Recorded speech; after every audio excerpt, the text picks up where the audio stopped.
Good morning, grandkids. Today we're going to read the final chapter in the story, The Call of Cthulhu, which is in our Lovecraft compendium book. And that'll be the end of this story. The next story coming up is The Dunwich Horror. I had largely given up my inquiries into what Professor Angle called the Cthulhu cult, and I was visiting a learned friend in Paterson, New Jersey, the curator of a local museum and a mineralogist of some note. Examining one day some specimens roughly set on the storage shelves in a rear room of the museum, my eye was caught by an odd picture in one of the old papers. It was the Sydney Bulletin from April 18th, 1925. There will be several dates noted in this chapter, which is referring back to the dates in the previous chapters, like when this young sculptor had a fever and was dreaming things, and an architect went mad, and others around in different countries was having weird dreams, and it gave and there was a storm, and it gave dates for all these things. Well, those dates are going to be coming up in this chapter also.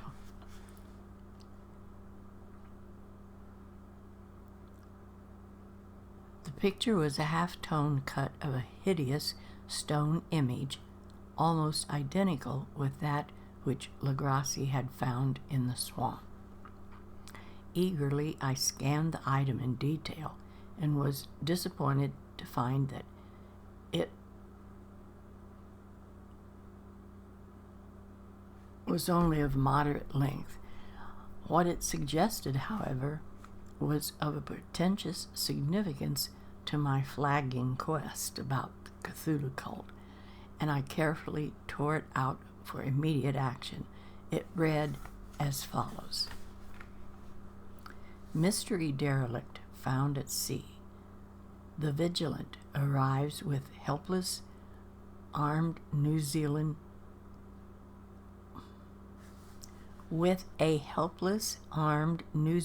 yacht in tow. One survivor and one dead man found aboard. The tale of desperate battle and deaths at sea.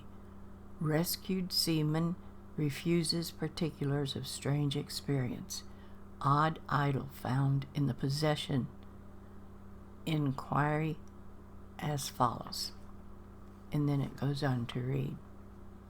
The Morrison Company's freighter Vigilant, bound from Valparaiso, arrived this morning at its wharf in Darling Harbor, having in tow the battered and disabled but heavily armed steam yacht named Alert of Dunedin, New Zealand.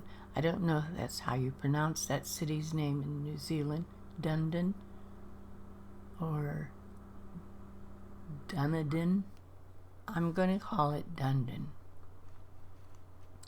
which was sighted April the 12th, with one living and one dead man aboard.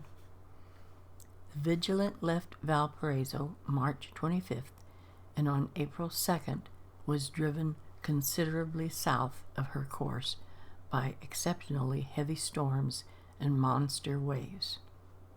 On April 12th, the derelict was sighted, and though apparently deserted, was found upon boarding to contain one survivor in a half-delirious condition, and one man who had evidently been dead for more than a week. The living man was clutching a horrible stone idol of unknown origin, about a foot in height,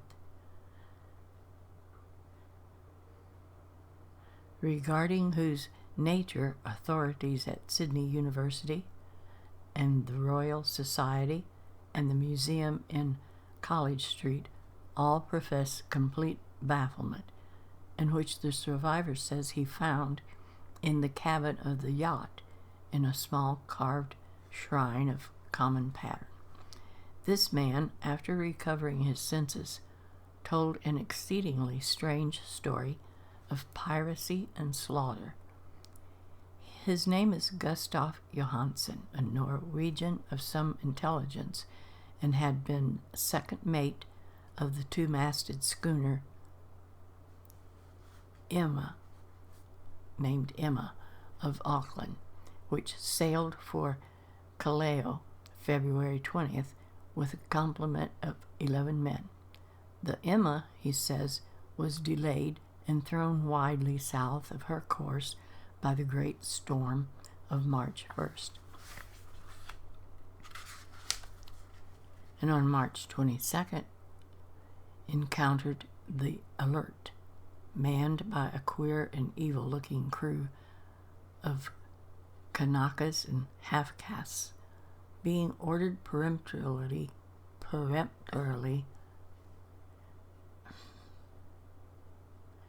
to turn back.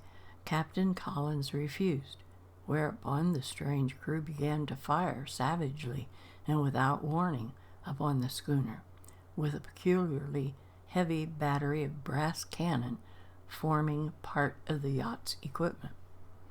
The Emma's men showed fight, says the survivor, and though the schooner began to sink from shots beneath the waterline, they managed to heave alongside their enemy and board her, grappling with the savage crew on the yacht's deck and being forced to kill them all, the number being slightly superior because of their particularly abhorrent and desperate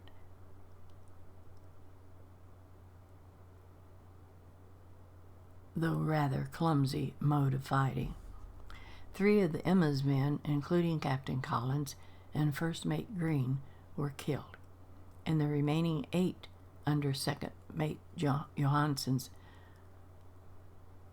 proceeded to navigate the captured yacht, going ahead in their original direction to see if any reason for their ordering them back had existed.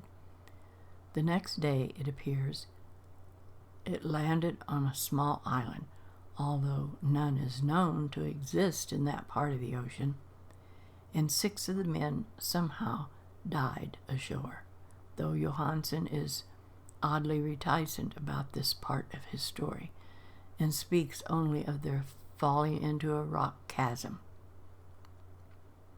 Later, it seems, he and one companion boarded the yacht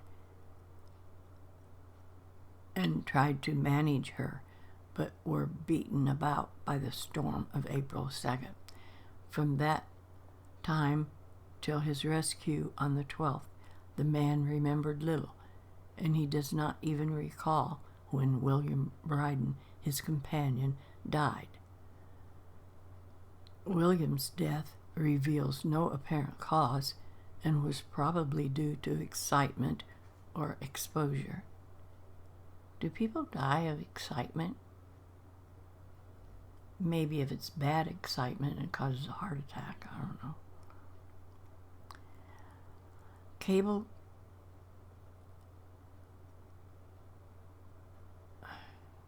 Cables from Dunedin report that the Alert was well known there as an island trader and bore an evil reputation along the waterfront.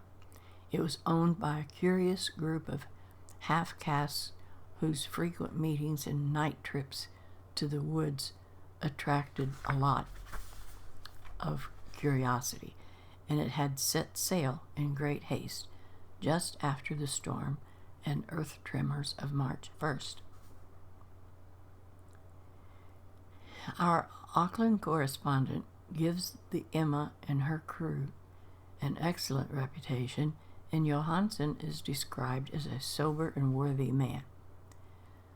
The Admiralty will institute an inquiry on the whole matter beginning tomorrow, at which every effort will be made to induce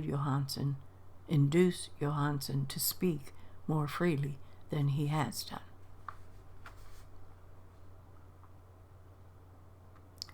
This was all there was to the article, together with the picture of the hellish image. But what a train of ideas it started in my mind. Here were new treasures of data on the Cthulhu cult, and evidence that it had strange interests at sea as well as on land. What motive prompted the hybrid crew to order back the Emma as they sailed about with her hideous idol? What was the unknown island on which 6 of the Emma's crew had died, and about which the mate Johansen was so secretive? What had the Vice Admiralty's investigation brought out, and what was known of the noxious cult in Dundon? And most odd of all, what deep and more than natural linkage of dates was this which gave now undeniable significance to the various turns of events so carefully noted previously by my uncle? March 1st, our February 28th, according to the international dateline, the earthquake and the storm had come.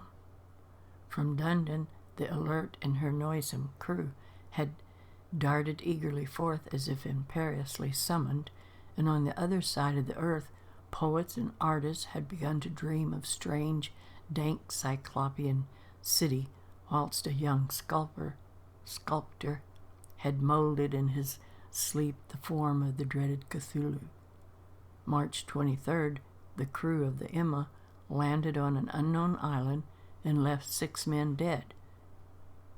And on that date, the dreams of sensitive men assumed a heightened vividness and darkened with dread of a giant monster's malign pursuit, whilst an architect had gone mad and a sculptor had lapsed suddenly into delirium.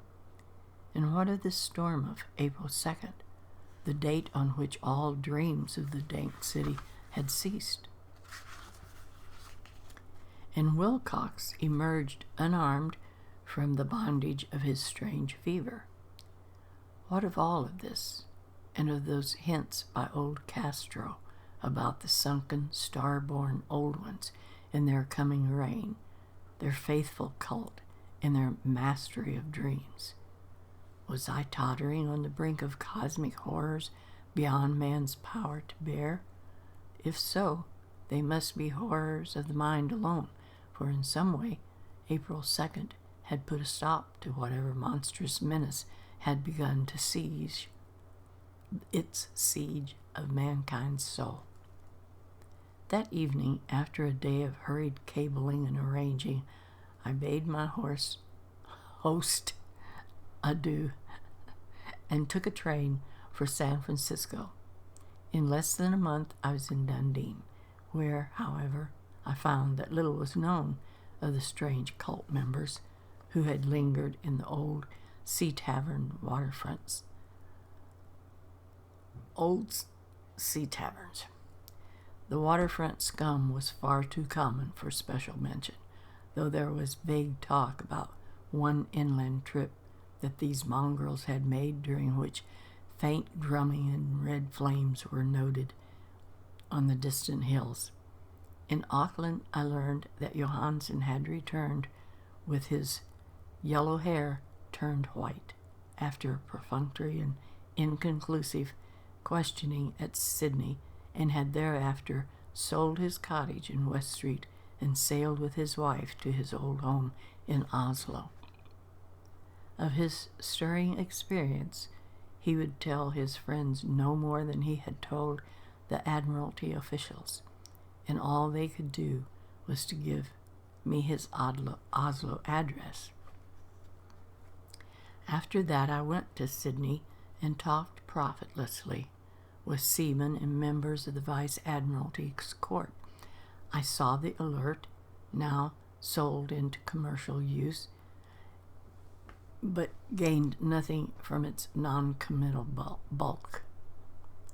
The crouching image, with its cuttlefish head, dragon body, scaly wings, and hieroglyphic pedestal, was preserved in the museum at Hyde Park, and I studied it long and well, finding it a thing of balefully exquisite workmanship, and with the same utter mystery, terrible antiquity, and unearthly strangeness of material that it was made out of, which I had noted in Legrassi's smaller specimen.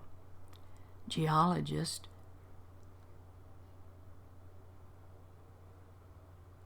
where am I? The geologist curator, several geologists, the curator told me, had found it a monstrous puzzle, for they vowed that the world held no rock like it. Then I thought with a shudder of what old Castro had told Legrassi about the primal great ones. They had come from the stars and had brought their images with them. Shaken with such a mental revelation as I had never before known, I now resolved to visit mate Johansen in Oslo. Sailing for London, I re-embarked at once for the Norwegian capital, and one autumn day landed at the trim wharfs in the shadow of the Ekberg. Johansen's address, I discovered, lay in the old town of King Harold Andrade.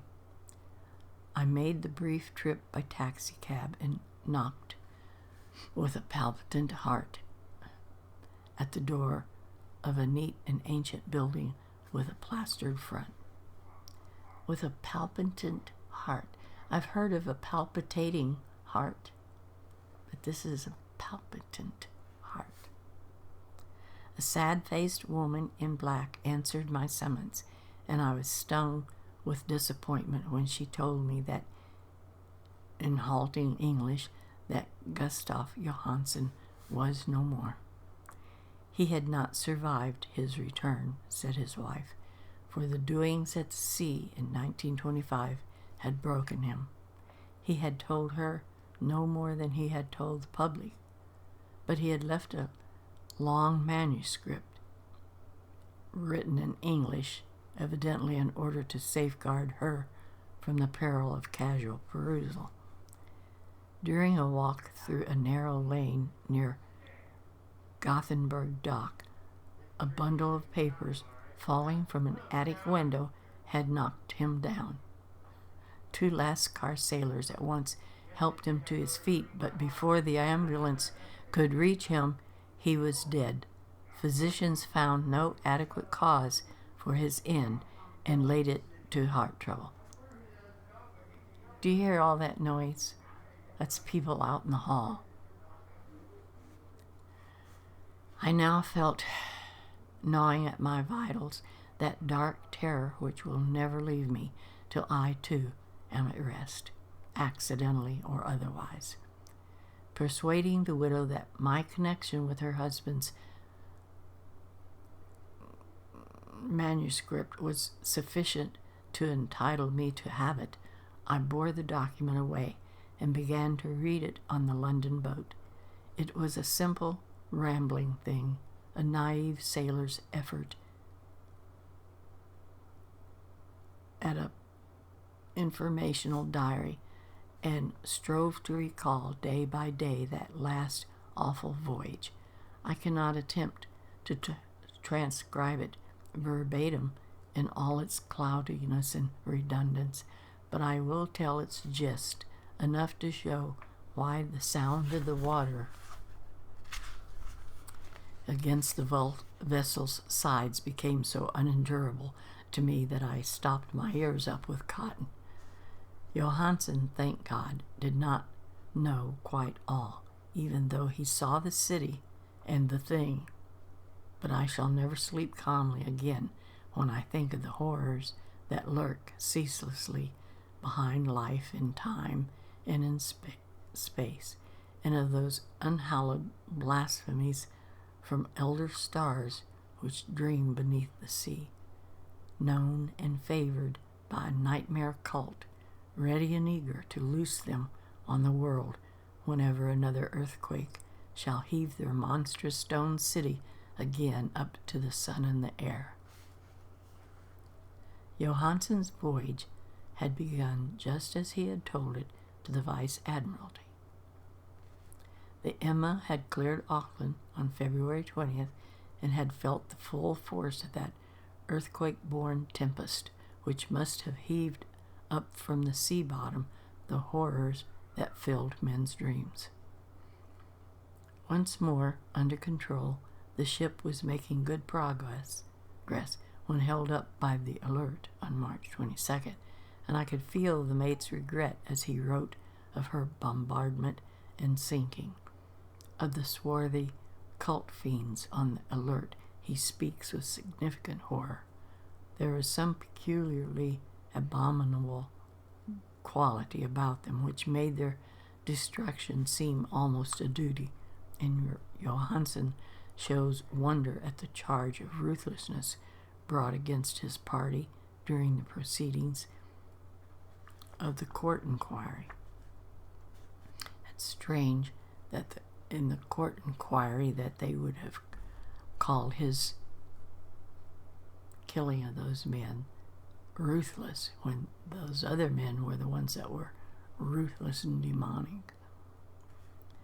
Then, driven ahead by curiosity in their captured yacht, under Johansen's command, the men sight a great stone pillar sticking out of the sea, and come upon a coastline of mingled mud, ooze, and weedy cyclopean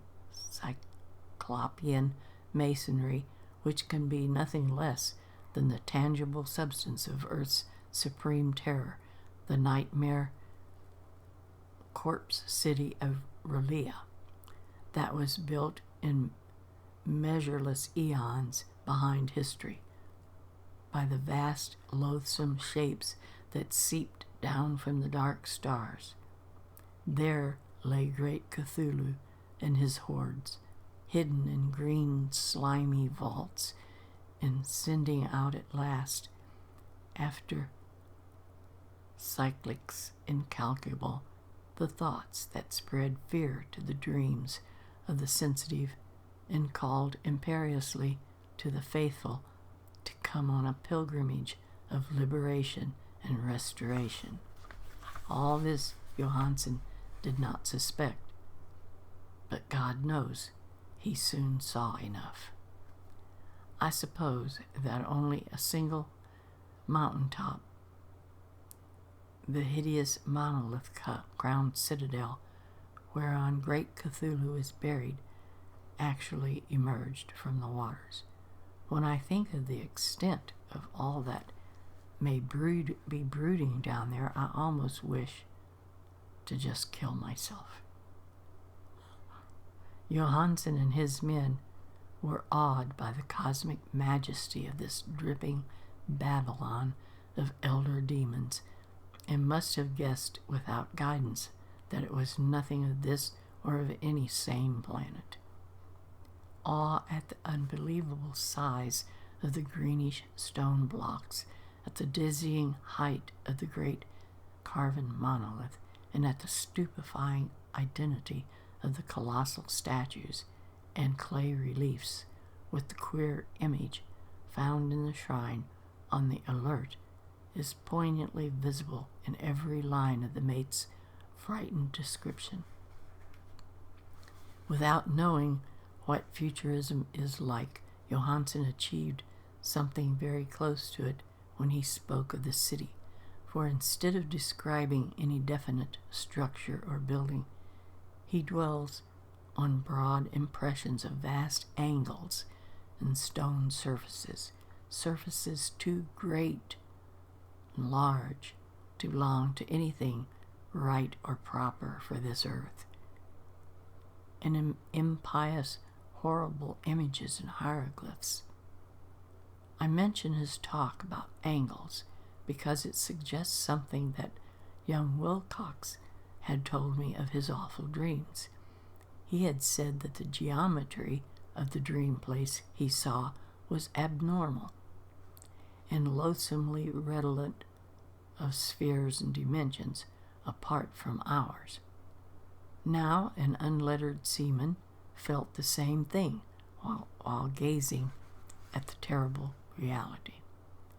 Johansen and his men landed at a sloping mud bank on this monstrous acropolis and clambered slippily over Titan oozy blocks which could have been no mortal staircase. The very sun of heaven seemed distorted when viewed through the polarizing miasma welling out from this sea-soaked perversion and twisted menace, and suspense lurked leeringly in those crazily elusive angles of carven rock. Something very like fright had come over all the explorers before anything more definite than rock and ooze and weed was seen. Each would have fled had he not feared the scorn of the others, and it was only half-heartedly that they searched, vainly as it proved, for some portable souvenir to bear away. It was Rodriguez, the Portuguese, who climbed up the foot of the monolith and shouted of what he had found. The rest followed him up and looked curiously at the immense carved door with the now familiar squid dragon clay relief. It was, Johansen said, like a great barn door, and they all felt that it was a door because of the ornate lintel, threshold, and jambs around it, though they could not decide whether it lay flat like a trap door or slantwise like an outside cellar door. As Wilcox would have said, the geometry of the place was all wrong. One could not be sure that the sea and the ground were horizontal. Hence the relative position of everything else seemed variable. Bryden pushed at the stone in several places without result. Then Donovan felt over it delicately around the edges, pressing each point separately as he went. He climbed and climbed along the grotesque stone molding. That is, one would call it climbing if the thing was not, after all, horizontal. And the men wondered how any door in the universe could be so vast. Then, very softly and slowly, the acre-great door began to give inward at the top, and they saw that it was balanced. Donovan slid or somehow propelled himself down or along the jamb and rejoined his fellows, and everyone watched the queer recession of the monstrously carven portal.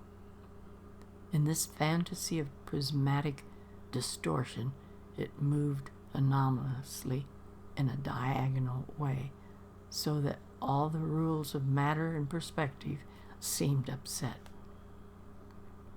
The aperture was black, with a darkness almost material.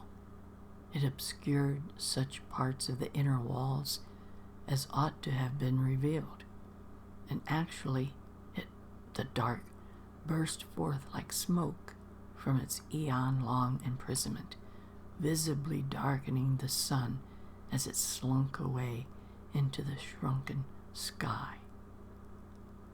The odor arising from the newly opened depths was unbearable, and at length the quick-eared Hawkins thought he heard a nasty, slopping sound down there.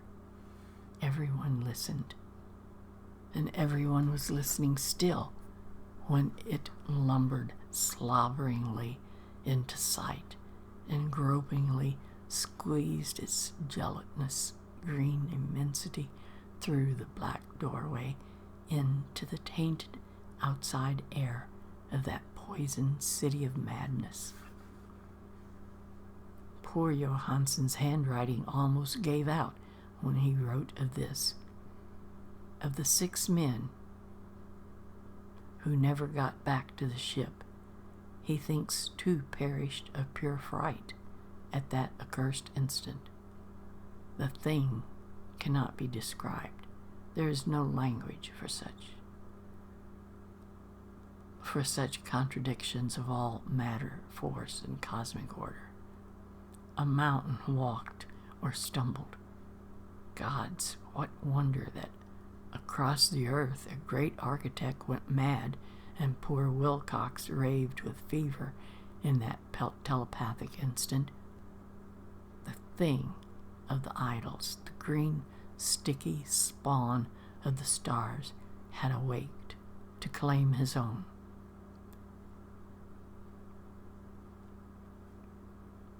The stars were aligned again, and what an age-old cult had failed to do by design, a band of innocent sailors had done by accident.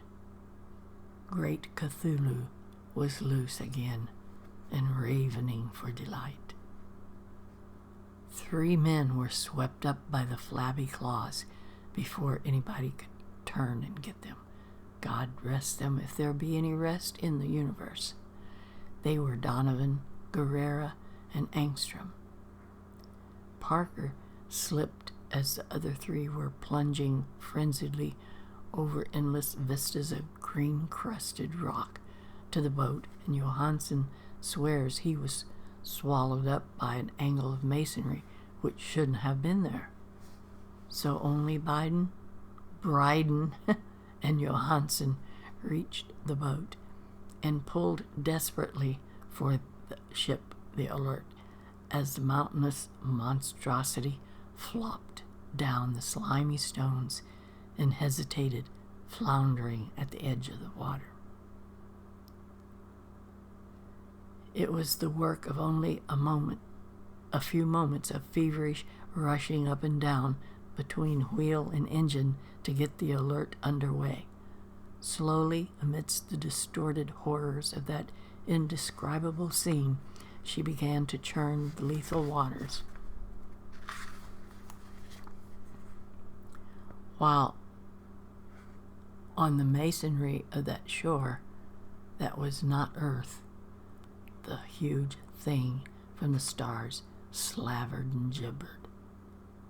Then, bolder than the storied Cyclops, great Cthulhu slid greasily into the water and began to pursue with vast, wave-raising strokes of cosmic potency. Bryden looked back and went mad, laughing shrilly as he kept on laughing at intervals until death found him one night in the cabin, while Johansen was wandering deliriously.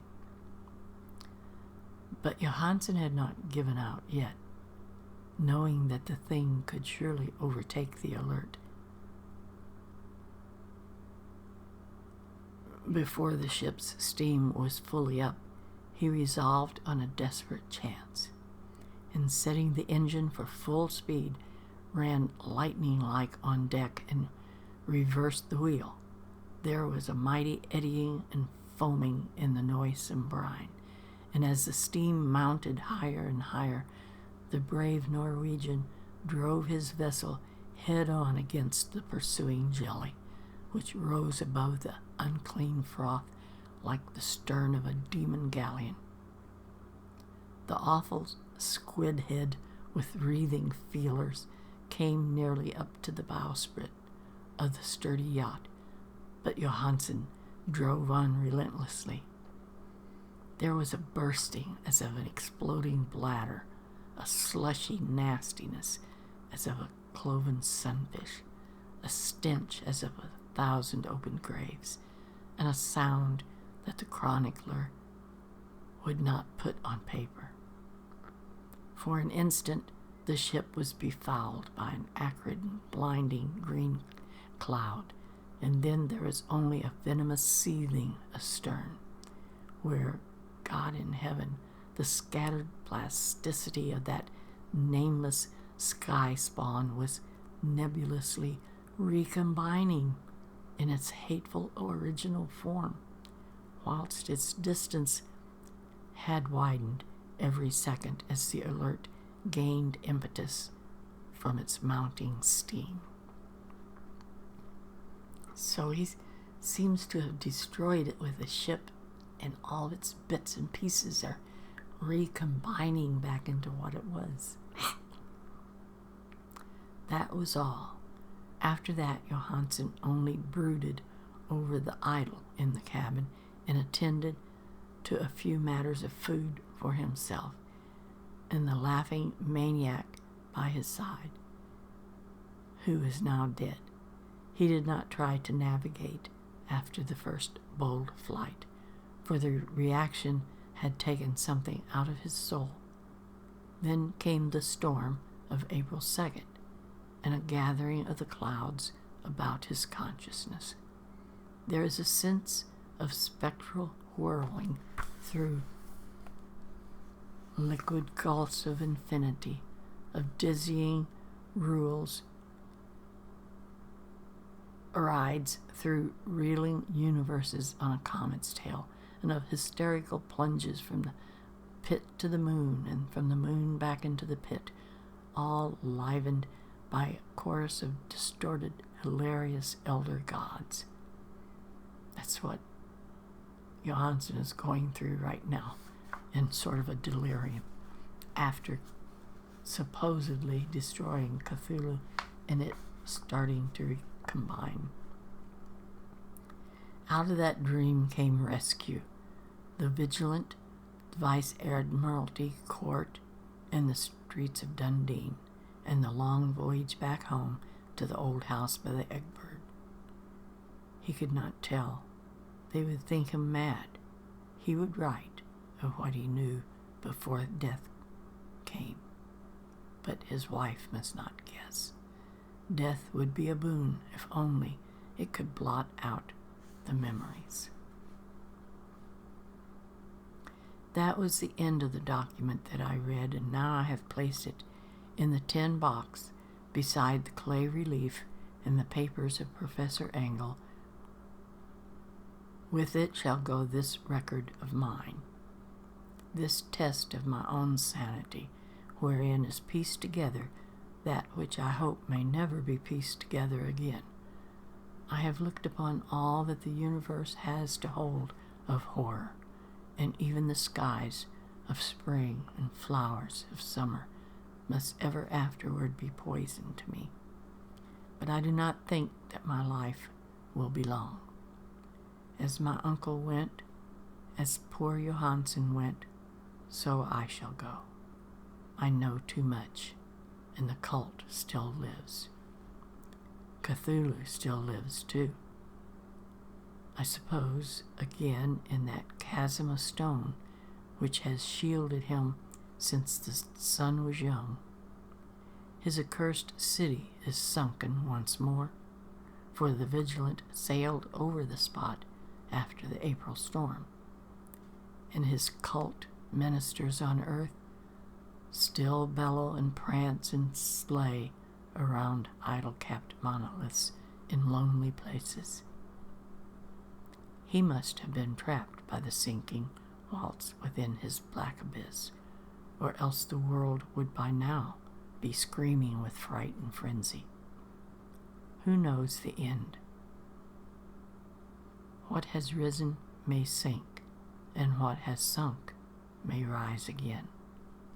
Loathsomeness again waits and dreams in the deep, and decay spreads over the tottering cities of men. A time will come, but I must not and cannot think of it. Let me pray that if I do not survive this manuscript, my executors may put caution before audacity and see that it meets no other eye. And that's the end of the last chapter. Of course, the manuscript met our eye, didn't it? So next Friday we will continue on with the next story in this book, The Dunwich Horror, which is in the Lovecraft Compendium. So that's going to be it for today, grandkids, and I'll see you next Friday for the next story. Goodbye.